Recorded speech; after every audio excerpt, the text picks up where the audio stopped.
গত 15 বছরে আমার বিএনপির ভাই বোনেরা নির্যাতিত হয়েছিল। নয়া পল্টনের অলিগলিতে তাদের রক্তস্রাত হয়েছিল। এই দুপখোলা মাঠে শেখ হাসিনাকে ফালানোর জন্য তারা একত্রিত হয়েছিল, কিন্তু সিনিয়র নেতৃবৃন্দের নেগোসিয়েশনের কারণে অসংখ্য বিএনপির ভাই এবং বোনেরা জীবনের যে আশা নিয়ে এসেছিল শেখ হাসিনাকে অভ্যুত্থানের মধ্যে ফেলাবে, সেটার করতে তারা পারে নাই। কারণ তাদের নেতারা গুলশানে গিয়া বিভিন্ন জনের সাথে রফাফাফা করেছিল। বিএনপির যারা নির্যাতিত ভাই এবং বোনেরা আছেন, ভয় নাই, তোমাদের আশ্রয়ের জন্য আমরা আছি। এবার ইলেকশনে দাঁড়িপাল্লায় ভোট দিবেন, এবার ইলেকশনে শাপলাকলিতে ভোট দিবেন।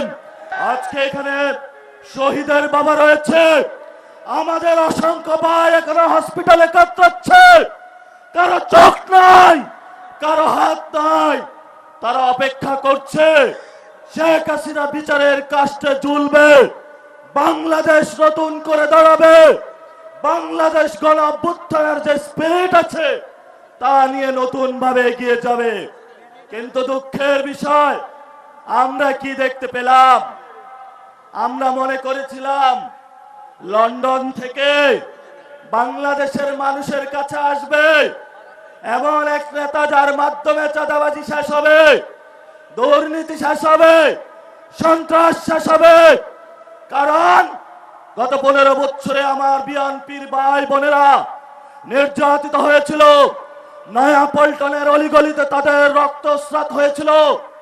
এই দুপখোলা মাঠে শেখ হাসিনাকে ফালানোর জন্য তারা একত্রিত হয়েছিল, কিন্তু সিনিয়র নেতৃবৃন্দের নেগোসিয়েশনের কারণে অসংখ্য বিএনপির ভাই এবং বোনেরা জীবনের যে আশা নিয়ে এসেছিল শেখ হাসিনাকে অভ্যুত্থানের মধ্যে ফেলাবে, সেটার করতে তারা পারে নাই।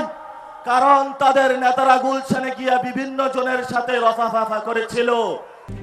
RICL TMX, যুগের পর যুগ স্থাপনা থাকে মজবুত। আমরা ইতিহাস বলি নাই, আমরা ইতিহাস স্মরণ রাখবো। বিএনপির যারা নির্যাতিত ভাই এবং বোনেরা আছেন, ভয় নাই, তোমাদের আশ্রয়ের জন্য আমরা আছি। এবার ইলেকশনে দাঁড়িপাল্লায় ভোট দিবেন, এবার ইলেকশনে শাপলাকলিতে ভোট দিবেন। চাঁদাবাজি থেকে মুক্তি পাবেন, দখলদারি থেকে মুক্তি পাবেন, সন্ত্রাস থেকে মুক্তি পাবেন। সর্বোপরি যেটা আমাদের সহযোদ্ধা ইনসাফের কথা বলেছিলেন, দুর্নীতির বিরুদ্ধে দাঁড়িয়েছিলেন, আমাদের ভাই শহীদ ওসমান হাদি, দিনে দুপুরে তাকে গুলি করে হত্যা করা হয়েছিল। এই ইন্টারিম গভর্নমেন্ট মুসাফিরের খুনি শুটারদেরকে বের করতে পারে, কিন্তু আমার ওসমান হাদির এই পর্যন্ত কারা খুন করেছিল, বিচার ব্যবস্থা কি হবে, বাংলাদেশের মানুষের সামনে এখন স্পষ্ট রূপরেখা দেয়নি। আমরা মনে করি এতে রাষ্ট্রের গভীর ষড়যন্ত্র রয়েছে।